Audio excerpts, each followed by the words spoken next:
ఇవి మా ఇంట్లో చెట్లు ఇలా వర్షానికి బాగున్నాయని వీడియో తీసిన.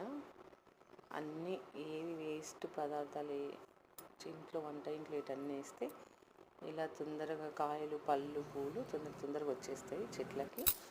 మాకున్న కొద్ది ప్లేస్లో మేము ఇలా పెట్టేసుకున్నాము. ఈ తెల్ల గులాబీలు చెట్టు నిండా మొగ్గలే ఉన్నాయి చూడండి. అరటిపళ్ళు తిన్నాక ఆ తొక్కలు ఉంటాయి కదా, అవి మంచిగా మట్టి తీసి మట్టి కింద పెట్టేస్తే అవి బనానా ఫర్టిలైజర్ కింద వస్తాయి. బెల్లము మిక్సీ పట్టడం అని అంటారు, కానీ నేను అదంతా రిస్క్ అని చేయను. ఇది అంజీర్ చెట్టు 2 years ఏమో అవుతుందో 3 years అవుతుంది వేసి.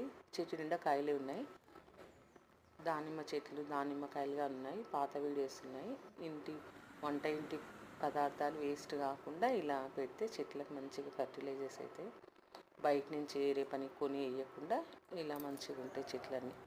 ఏపుగా పెరుగుతాయి బాగా.